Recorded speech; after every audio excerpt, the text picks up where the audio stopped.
Welcome to Nosedive, where we numb less and live more. We're Mara and Renee. This is the podcast where we dive into bold living with people who dare to do life differently.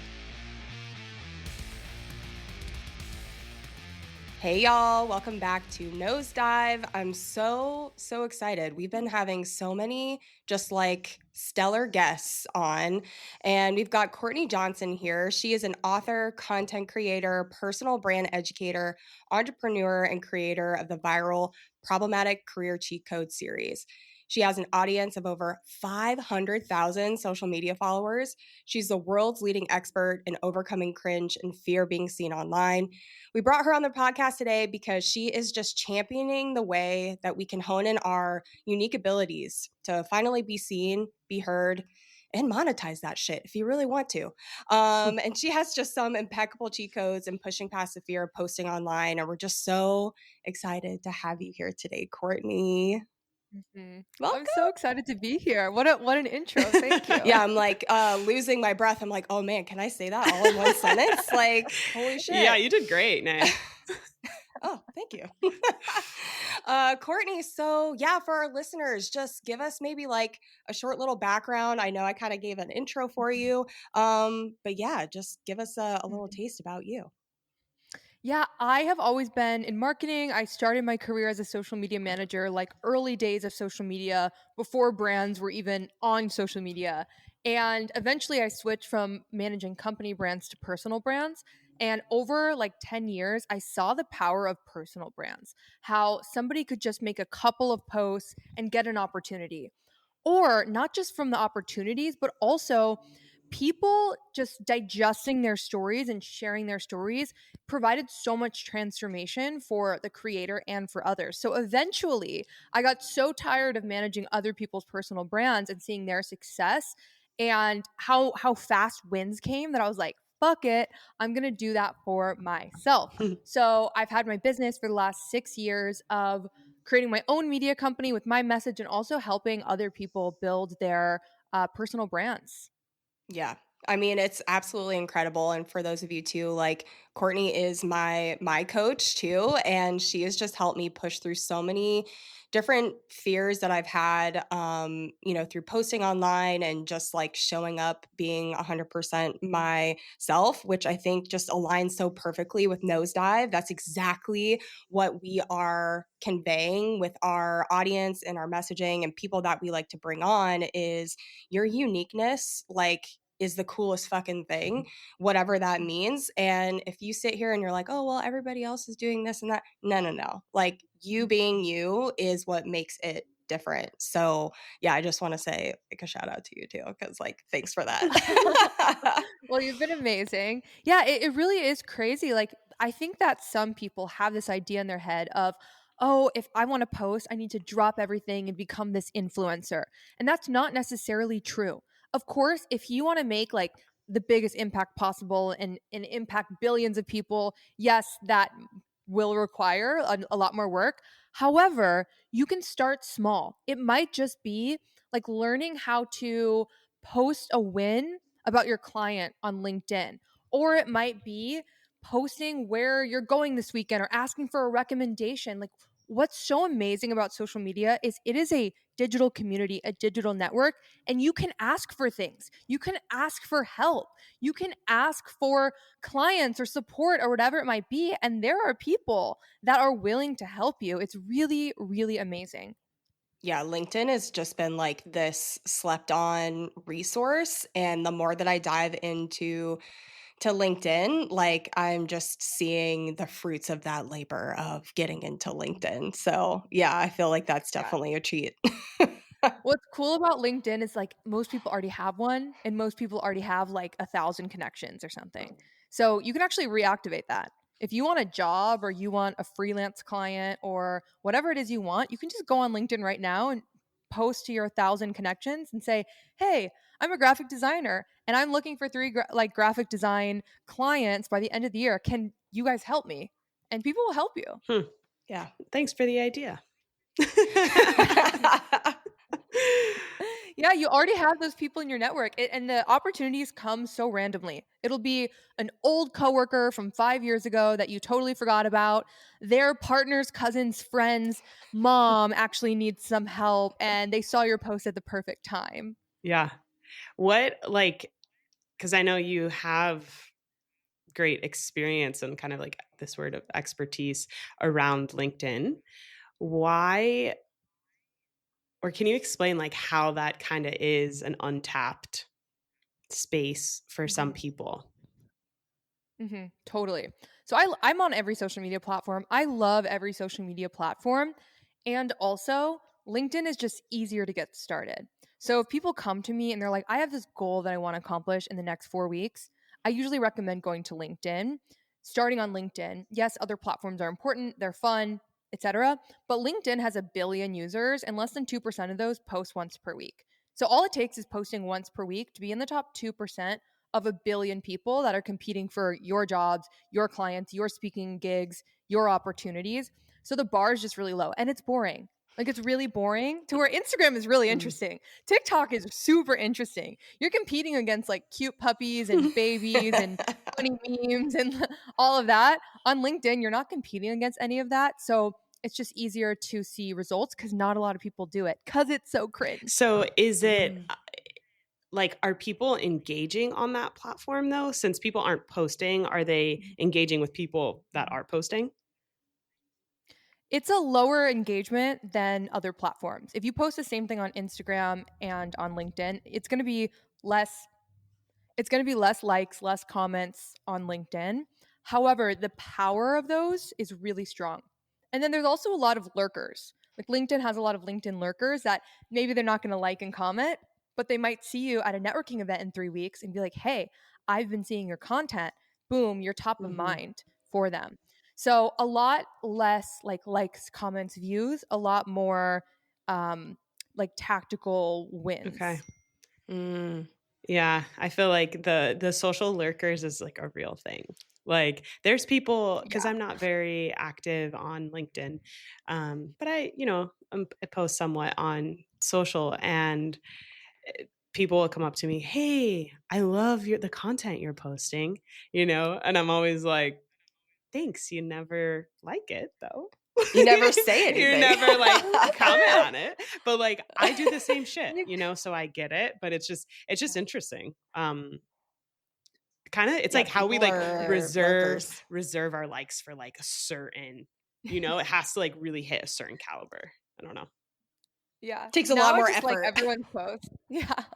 Yeah, but it doesn't have to be LinkedIn. It really can be any platform. If you want your life to look different in the end of 2026, we're going into 2026. If you want 2026 to be a game changer in your life, pick one platform and post once a week for the whole year. You're going to get opportunities that you had no idea existed. You're going to make friends that you never expected to be friends with. You are going to connect with people and learn things that you might never have before. To make one post a week, maybe that will take you 30 minutes to an hour. Once you get really fast at it, maybe it's going to take you 10 to 30 minutes. The ROI of that is absolutely insane. Hmm, Mm. interesting. Yeah. Can you tell us too, like a little more about just like your story? Like how did you get here? How did you get to this spot? You said you've had your business for 6 years now.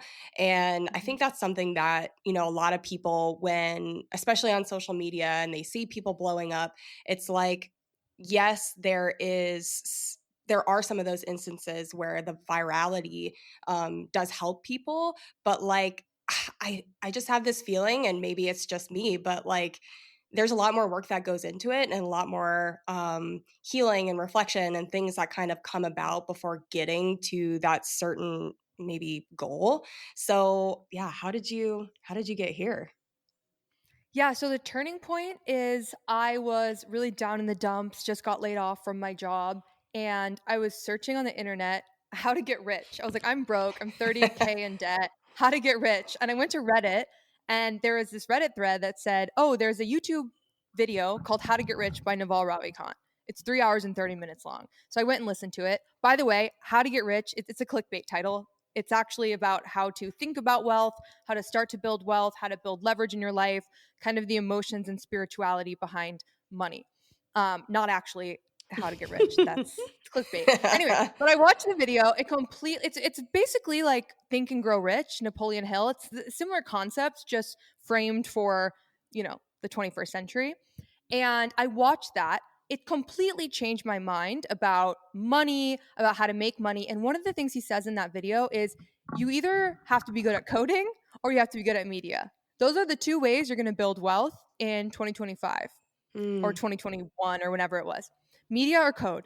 And I was like, well, I don't want to code. So media. Media. I'm going to do media. And he says every day, post podcasts, post content, whatever. I'm like, this is perfect because I've just been doing this for other people. I'm going to do it for myself.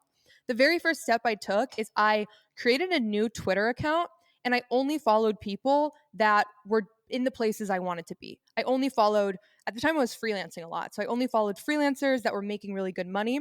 And I basically curated my social media feeds to brainwash myself. And the first thing that I did when it comes to making money was freelance work. So I started with freelance projects, freelance social media, freelance strategy.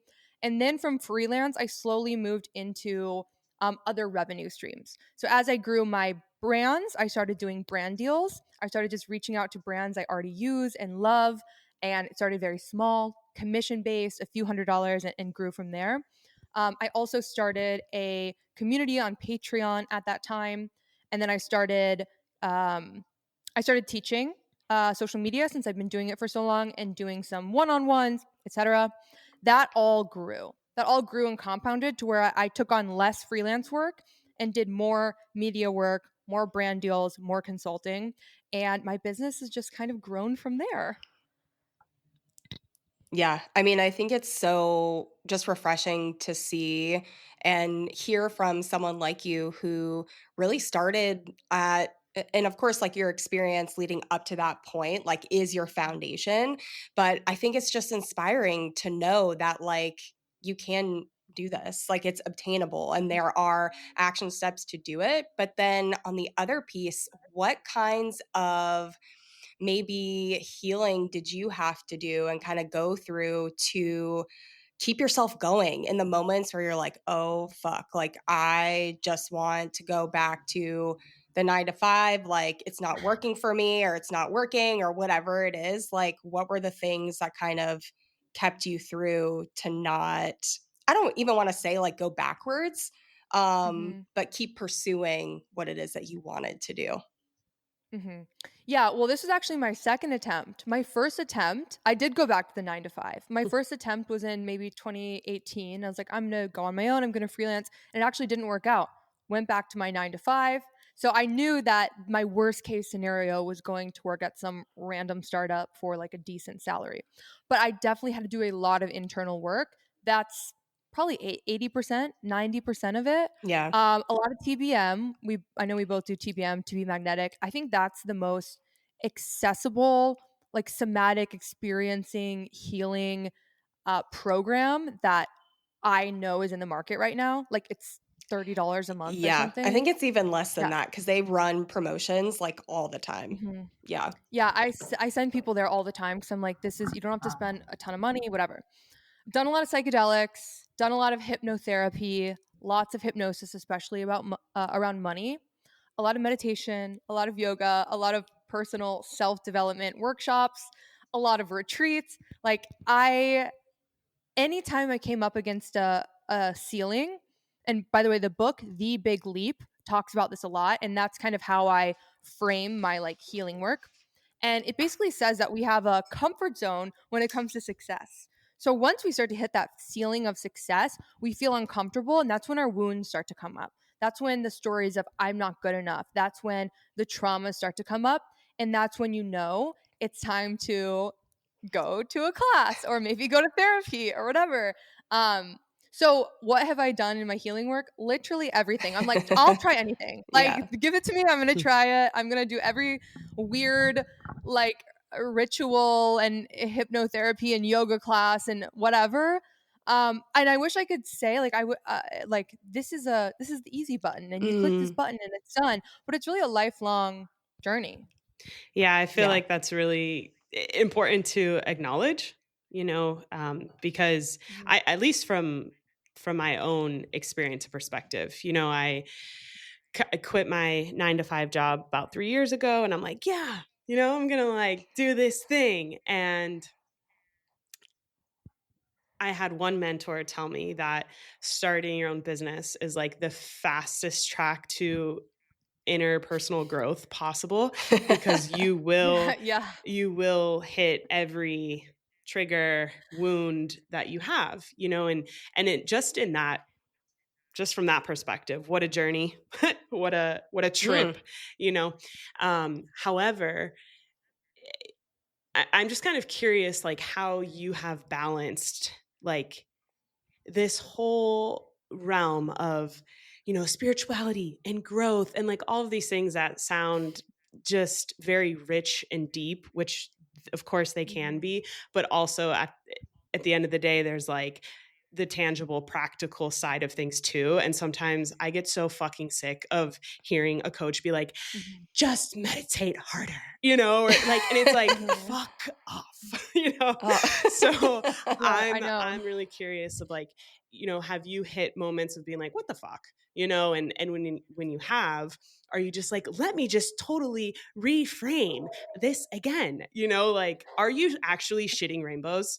Or like, are you human? Because I get so frustrated, as you can tell, I'm like super fired up right now with just some of like the lingo in the Mhm. coaching spiritual space, having been in it for the past 3 years and just being like, hold Mhm. on, this kind of sounds a little phony sometimes. So Mm. curious Mhm. what you think. Totally. It's so funny you say that because I had a mentor recently tell me, like, Courtney, in your coaching calls with your clients, stop like giving them audits, stop giving them templates, stop giving them like any sort of roadmap, and instead just ask them questions. I'm like, I'm not gonna do that. They're paying me because I'm an expert and I'm gonna tell them what to do. Like I get, but I hear what you're saying because I'm like, no, I'm not just gonna ask questions and reflect. That's a really helpful tool. And I have these codes. Like I can give you this expertise. I can tell you like, okay, do this next, do that next. So I get it. Like it definitely can come from a place of being ungrounded. And like integration is so freaking important. It's like, integration. No, it's so important. And I think the biggest way that I've been able to balance this is through feedback. Everything is feedback. Your bank account is feedback. How your relationship feels is feedback. Your fitness is feedback. Mm. Everything is feedback. And just stepping out a victim and being like, okay, this isn't working.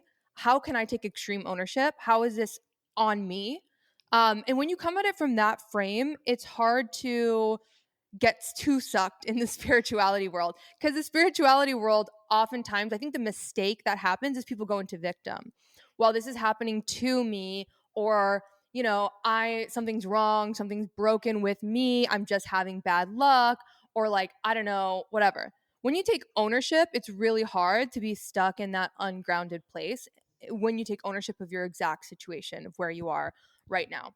And then also, I just don't really work with people that don't have success in some way themselves. Like there's a lot of business coaches and whatever that like have never started a business. And I'm like, okay, Yeah. I'm going to work with people that have done the thing. Yeah. Yeah. No, that makes total sense. What does your kind of like, do you have a sort of daily practice or like a weekly practice that, or at least like right now? Cause I feel like we go through cycles of like what we're Mhm. into right now or whatever it is. But what does yours look like right now? Yeah, that's really important, the cycles, because I feel people can get into shame really fast if they're like, oh my God, I have to meditate every day and I'm not doing it right. Whatever. We have cycles, especially as women. What I'm doing right now is just gratitude immediately when I wake up, what I'm thankful Mm. for. And then I have a dance party. Like I put on music the minute I wake up and I just start dancing with my partner. And that's pretty much it. Yeah. Working out also is very, very helpful. Weekly, I usually do some sort of like, I'll go to a breathwork class or yoga class, or I'll do TBM or some sort of meditation or hypnosis. And then I have coaches that I work with that are always giving me Yeah. feedback. And I request really harsh feedback all the time. No, I love that though, because I feel like it always circles back to the simplicity. We want to complicate things and like check all the boxes and be like, okay, I gotta meditate, I gotta do the thing, I gotta do the water, I gotta, and it gets like overwhelming. And then, as you said, you get in that victim of like, it's not working for me. It's like, no shit, bro, you're fucking doing all the things. Like, maybe just commit to the one thing and see how that works out and then shift. So I really like the idea of kind of keeping it simple, keeping it a little light, and just being grateful and have a little dance party, maybe go for a walk. And like, that is good enough. Mara, like, on probably a weekly basis, is like, nay, sitting down for a day and not really doing anything is enough. Like, Yeah. That's you don't okay. have to. That's okay. Like, how many times have you had to like kind of ground me in that way, where it's like you just being yourself and like giving yourself a rest day is enough sometimes. Nay's like, I'm just such a fucking dirtbag today. I ran like 20 miles, then went to the gym, and then did a bunch of stuff for Nosedive, and then I sat on the couch for 5 minutes. And I'm like, That's I'm fine. like, Yeah, I Like, love day, what do you the mean? You had a full day? Like, what the fuck are you talking yeah, that's a about? I'm full like, it's day. Yeah. okay. I love the concept of I love the concept of daily non-negotiables, but they have to be really small. Like my daily non-negotiable is I'm going to take my dog out because they have to go out anyways to pee, and so that's going to be my walk. Like I have to do that. Daily non-negotiable is move my body in some way, even if it's a 5-minute YouTube video and I'm rotting on the couch all day, or I'm just like running up my stairs a few times and eating healthy. Like, can I get one vegetable in Right. my mouth? Yeah, Right? yeah. What are your daily non-negotiables? But like the tiniest thing, or else it'll start to go into shame. Even like meditation. If your goal is to meditate every day, make it okay that you meditate for 30 seconds or 1 minute. Like that is the way to build habits. I love the book Atomic Habits because it says that going to the gym actually is not the first habit. It's getting in the car, driving to the gym, and sitting in the parking lot. That's the first habit to master before you're actually going into the gym. Yes. Yes. Yeah, we're like, especially yep. when it's cold outside. Oh my gosh. But I want to go back to, when you were talking about everything is feedback and, data. And I feel like this could be a cool segue into your experience with psychedelics, because that's something I can relate to, of having experiences with that and how that's really shifted my perspective of fucking everything, I guess. Um, but yeah, you're talking about feedback, right? And then you're also talking about like roadmaps. And then we're talking about like keeping it simple. And so there's these things where it's like, yes, you can have a roadmap. Someone can give you advice on what worked for them, but it's the feedback comes like, okay, that roadmap might not be the thing that works for you. And that's not because you aren't working or you're broken. It's really like this very intricate dance with life that we have to have patience with, because as much as we'd like to say, I fucking wish someone could say, do A plus B, and that's going to equal C for you. I'd be like, sign me up. I've done that a bunch of times. Yeah. And it's like, well, it equals like C squared, for you. And so you gotta, play with that and flow with it. So I'm curious on how like psychedelics came into your whole healing journey and what that has awakened in you. Yeah, first, you're so right. Like everything I say is always a suggestion, not a prescription, because it's not going to work for everyone. Even like in my content club, this is what works for me. What works for me is making a piece of content every morning. What works for somebody else is making 10 pieces of content every Saturday. What works for somebody else is, starting it in the morning, finishing it in the afternoon. We all have different brains and we all have different ways of working. My experience with psychedelics, so funny how it started. I actually, back when I was down in the dumps, in debt, not doing a lot with my life, I was partying one night. I was like drinking, I was smoking, I was partying. and I got a hold of some mushrooms that somebody bought, like a whole bag of mushrooms. I didn't know anything about mushrooms. I was like, whatever. As I'm partying, I'm like eating them. Fuck these mushrooms. What do they even do? I'd eaten like 5 grams of Oh, mushrooms, and then shit. they all hit me at once. And yeah, I totally like it changed my life overnight. I stopped partying, I stopped going out, I stopped like all these destructive behaviors. I completely changed, like literally one night, like 6 hours, changed the trajectory of my life. And it was really painful. It was a horrible experience. Mm. And it was the most impactful experience of my life. Can Um, you I can couldn't, you just yeah. slow down there for a second? What in those 6 hours, like, what were you feeling? What were you experiencing? What what became so clear to your soul, that you went from partying, drinking alcohol, who knows what else, to being like, "Hold on, this isn't it." Hmm. Yeah. What I experienced was just like, yeah, love, healing, and really visibility on what my life could look like if I made more effective choices. Mm. And I really saw the life path. Some people say that they see the life path that they're going on. I saw a different life path. I saw, like, okay, if you choose to live a different way, this is what your life could look like, and this is the impact you could have on people. And it was extremely humbling. Just like I feel like I was being bitch slapped by God. So that was my experience. Yeah. Well, yeah. Go ahead. Go ahead, I Ma. was gonna ask because I have a similar like. It's very hard for me anyway to articulate like when people ask like, "What did you feel?" And I oftentimes I'll say like, "It's the first time that I remember feeling like self love," and yeah, I guess I'm looking to you to see if you have ways to articulate Mhm. that. Like, what is that? Like, why? Like, why does that happen? And I'm not here to say like, oh, everyone should just go trip shrooms and acid and Fucking try. but I'm like, fuck it, it really did something for me.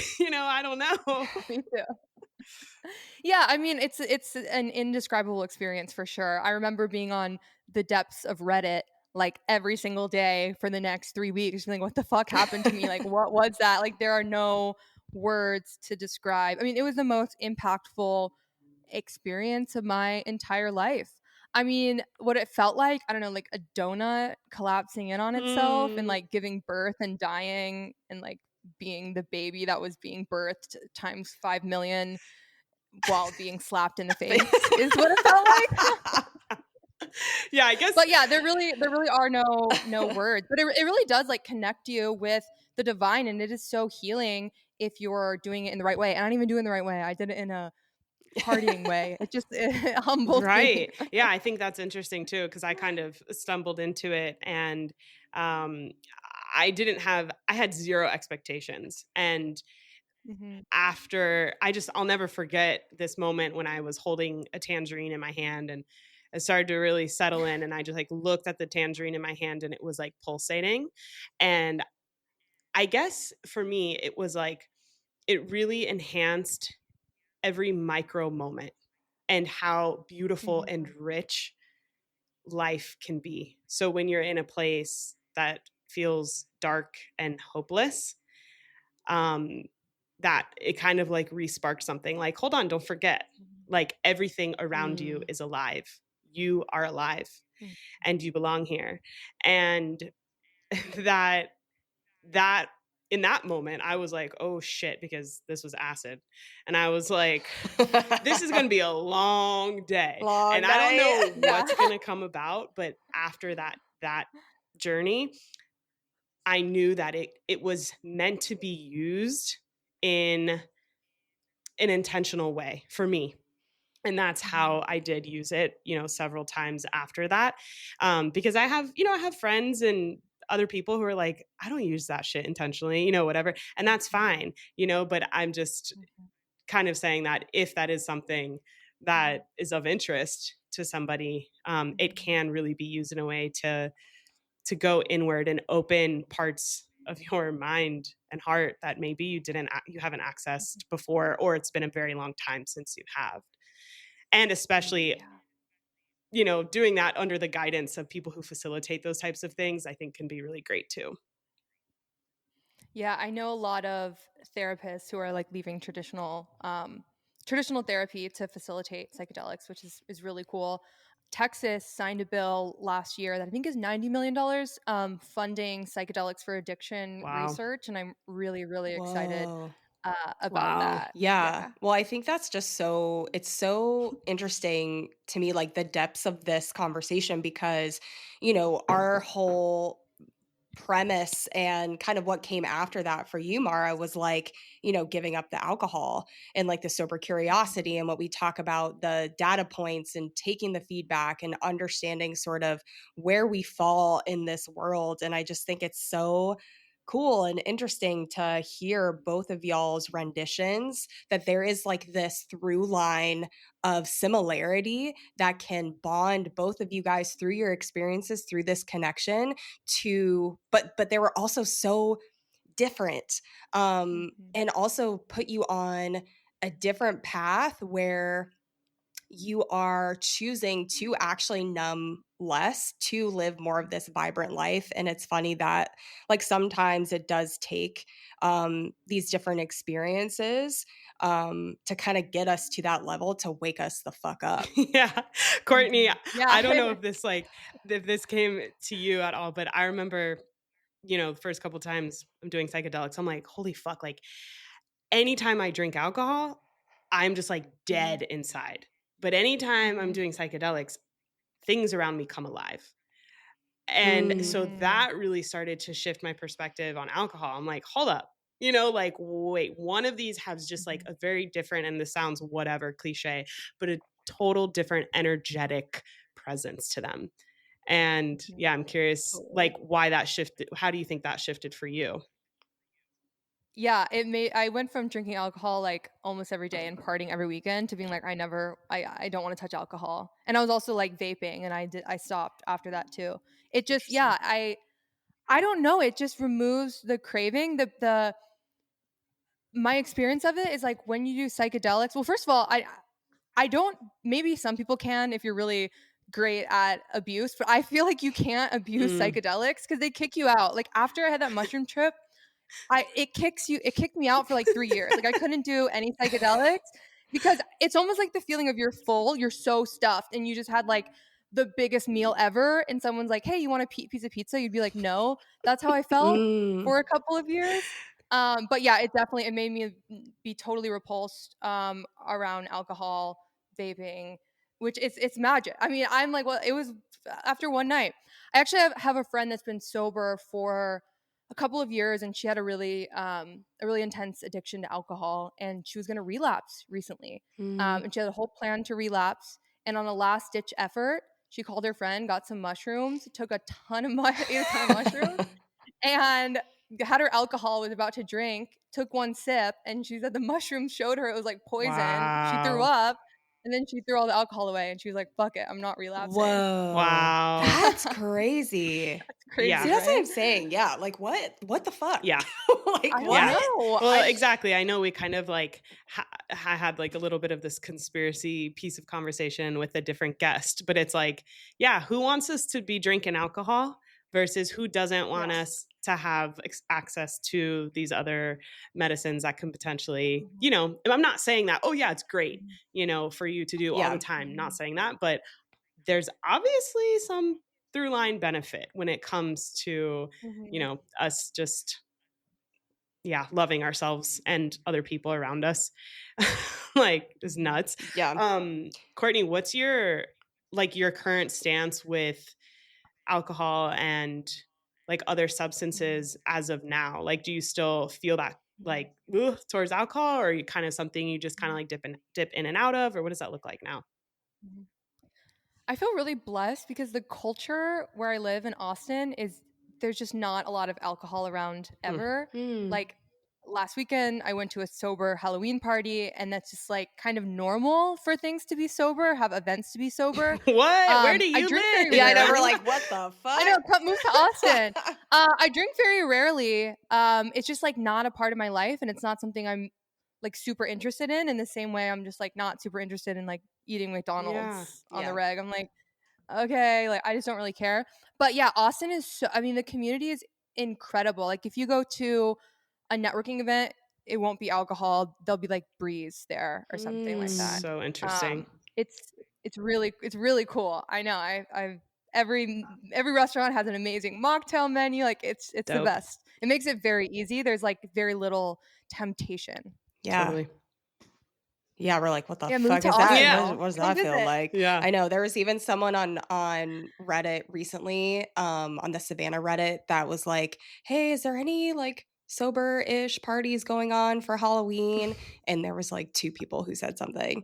So I'm like, Wow. "Oh, no. Maybe I need to do something about that." But yeah, I mean, I think that's the other interesting part too is like, your proximity and location of where you are could actually really benefit you depending on like what you're doing in your life. It's like if you find yourself in a location where there's just fucking alcohol everywhere, it's like, all right, well, maybe you should move somewhere else, or like maybe you should take yourself out of these certain locations. I don't know. Yeah, it's also the friend group. Like you cannot Mm, be around friends that are drinking, partying. Like that is totally. because then your brain like does everything it can to fit in, and that's gonna mean you're tempted to drink. But if you're around people that don't drink, it's like easiest way to improve your life is just change the people. It's so cliche, but it's so true. Surround yourself with the people that you want to be like, but it's true. I It really know. Yeah. is. It One honestly time we is. went to a workshop and they had us take a piece of paper, write down 5 people we spend the most time with, how much money they make, like their fitness level on a scale of 1 to 10, their substance use, like all of it, like productivity, just all this ranking. And they had us average it. And they're like, okay, do you want to be at a 2 out of 10 in your fitness? Do you want to be at a, like, making this much? It was crazy. I'm like, that is the craziest exercise I've ever had to do. I'm like, this is really problematic, but they made a point for sure. Yeah, if you want like a tangible way to kind of gauge maybe what's going on in your life, like maybe do something similar, do like what do you call it? Like an audit of kind of what's going on, and not to say that the people that you surround yourself with now like aren't worthy of your friendship, but it's like if they aren't supportive and if they aren't where, not necessarily even where you want to be, but like maybe it's time to Mhm. I don't know. Yeah.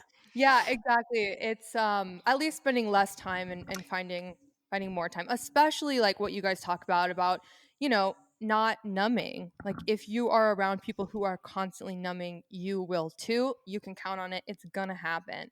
Changing your surroundings and your friend group it just results happen immediately with very little effort. You don't have to walk uphill anymore. It becomes very easy. Mm.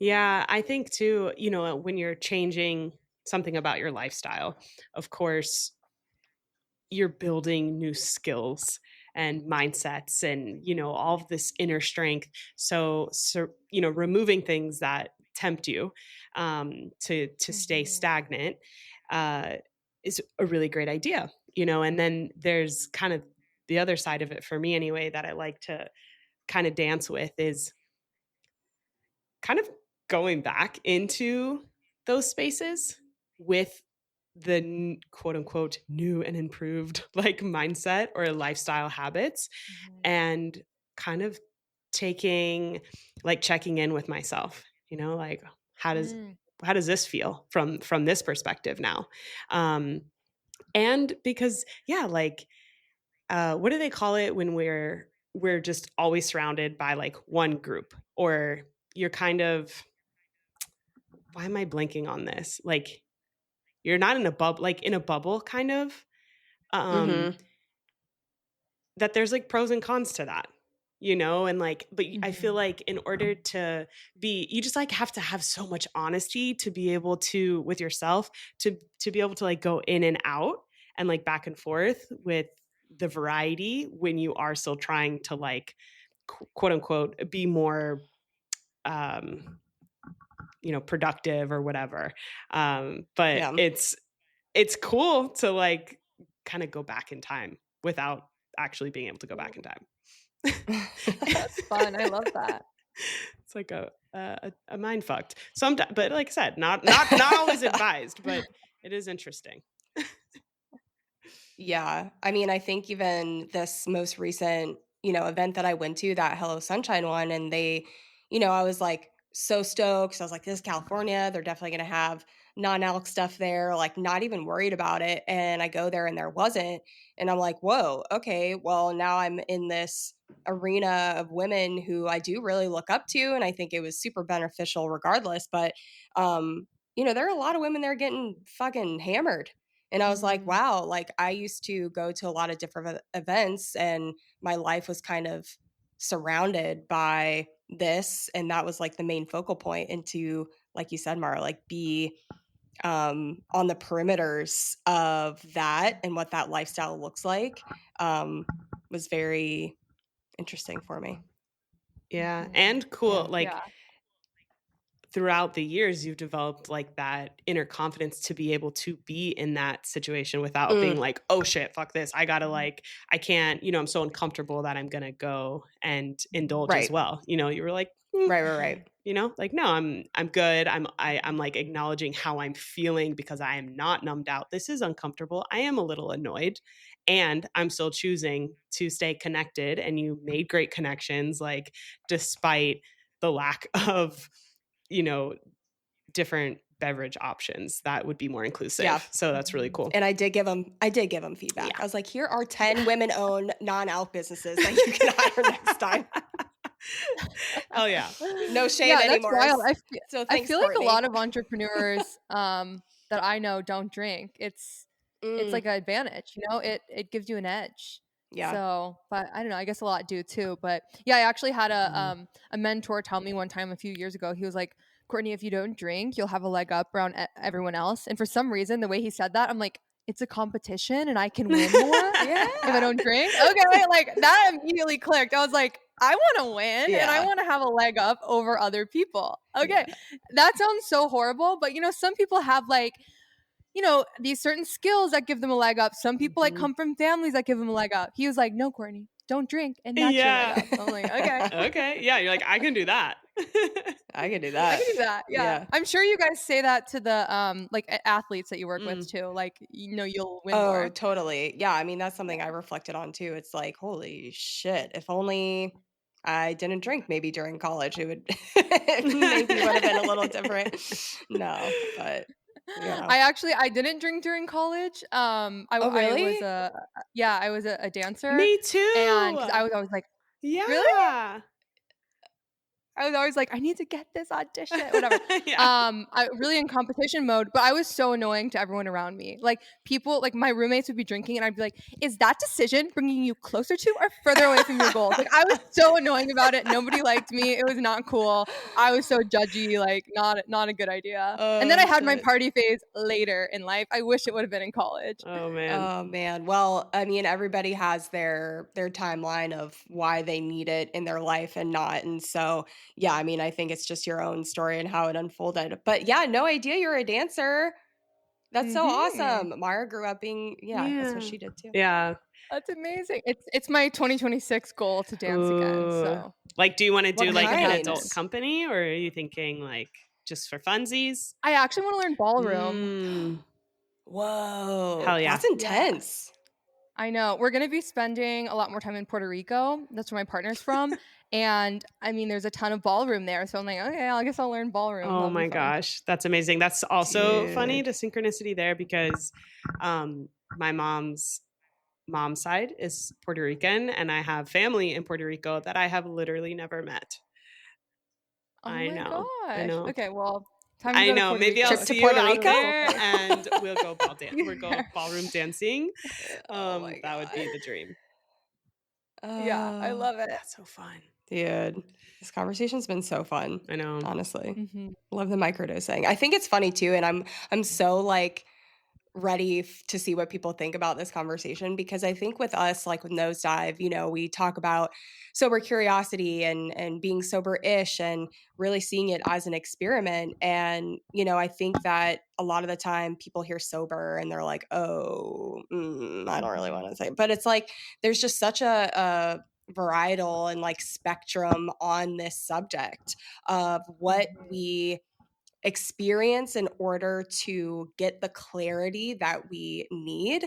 And I love how you said, like, it's not prescriptive. It's just, Mhm. what was it? It's not prescriptive. It's It's a yeah, suggestions. suggestions. And a lot of the times we just see, and it goes back to the same thing with like the habits and like the micro habits of like, we deal in extremes, and to Mhm. take that step back to realize that like we don't have to deal in extremes for us to make these bigger changes.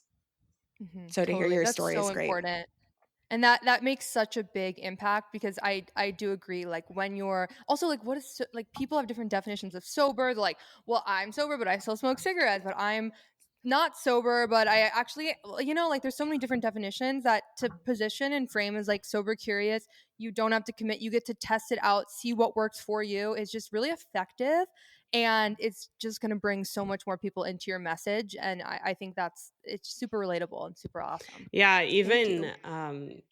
even with like sober curious though, since it's like sober forward, like the first word they Mm. hear is sober, it's like, oh, like I'm out, because I'm not trying to Yeah. be sober. Mm. And they're like, what is sober curious? So we're really trying to reframe it around just like numbing less, like fuck the Yeah. word Yeah. sober, because this isn't, and the word sober is so like stigmatized towards alcohol and certain Mhm. other substances, where it's like, no, we're just like talking about like numbing less in general. And there's so many things that Mm. can be like doom scrolling and TV Mhm. and yeah, alcohol and drugs, sure. But it's not just like how we have traditionally thought about alcohol and substances and what sobriety means. Wow. You're changing the whole paradigm. That's crazy. That's amazing. That's Yeah. so cool. I just love y'all's message. Thank you. Yeah, but it even Yeah. goes along too with like, the cringe of like being seen. It's like, Mhm. that's its own kind of form of numbing in my mind of like, okay, you're being complacent, you're being content. Like that is kind of its own form of staying comfortable, is that kind of numbing element. So, in your own way, it's like you're really advocating for people to show up for themselves, to get the fuck out here and live this vibrant ass life. Like it's really Yes. fun. Yeah, totally. Like go in the direction of your dreams. You're going to feel uncomfortable on the way, and it's like noticing when you're uncomfortable and having the tools to move through that rather than Mm. numbing. Cuz the path to your dreams going to be so Oh uncomfy. Yeah. man. It's so Yeah. true. We're like, yes, we Yeah. can tell you You're from like, experience. "Yeah, we Yeah. know." It's so true. Oh my gosh. Courtney, what uh, are you currently like working on or looking forward to? Mhm. Obviously, you have like some fun in there with bringing back dancing. I love that, and is there anything you want to share with our listeners about like what Mhm. you have on the horizon or any other Mhm. advice? Yeah. On the horizon, I have a book coming out in March. I'm really excited. It's about career. It's called Career Cheat Mm. Codes, and it's basically everything that the A players, people whose parents have gone through the corporate world, information that have kind of been passed down to them that B players like me don't have. So it's really ungatekeeping all of the career information, the hidden rules of career success. I'm really excited Hmm. about that. And yeah, I'm excited to dance Mm. again. And advice I would give to the audience is get clear on your dream and create a path to it. Know that it's going to be uncomfortable and know that you don't have to numb in those spaces of discomfort. Just listen to Nosedive and you'll get tools to overcome the cringe and the discomfort so you don't have to numb. Hmm. yeah. Ooh, Love I want to read that that. book. When that comes Yeah. out, you Yeah, said it's going to March? be good. March, yeah. Awesome. Congrats on that. Sick. That's amazing. Yeah, I mean, Thank that's you. so amazing. And I just, again, I'm just so thankful and grateful for your time. You are a busy, busy woman. I mean, if you guys didn't hear the intro, it's like a, what do you call it? Like a CVS receipt. That shit just keeps on going. So thank you so, so much. And we'll have everything linked, where you can find Courtney, how you can work with her. Not a link to her book yet, but Mhm. we'll have everything else in the show notes for you guys to check out. Amazing. Thank y'all. Thanks, Thanks, Courtney. guys. Till next time. Cheers. Bye. Thanks so much for hanging out with us today. If this episode lit you up, share it with someone you love. We geek out on having convos with people living life boldly, and we would love to hear your story.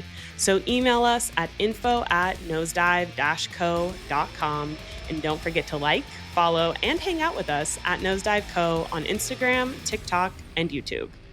Until next time, bye.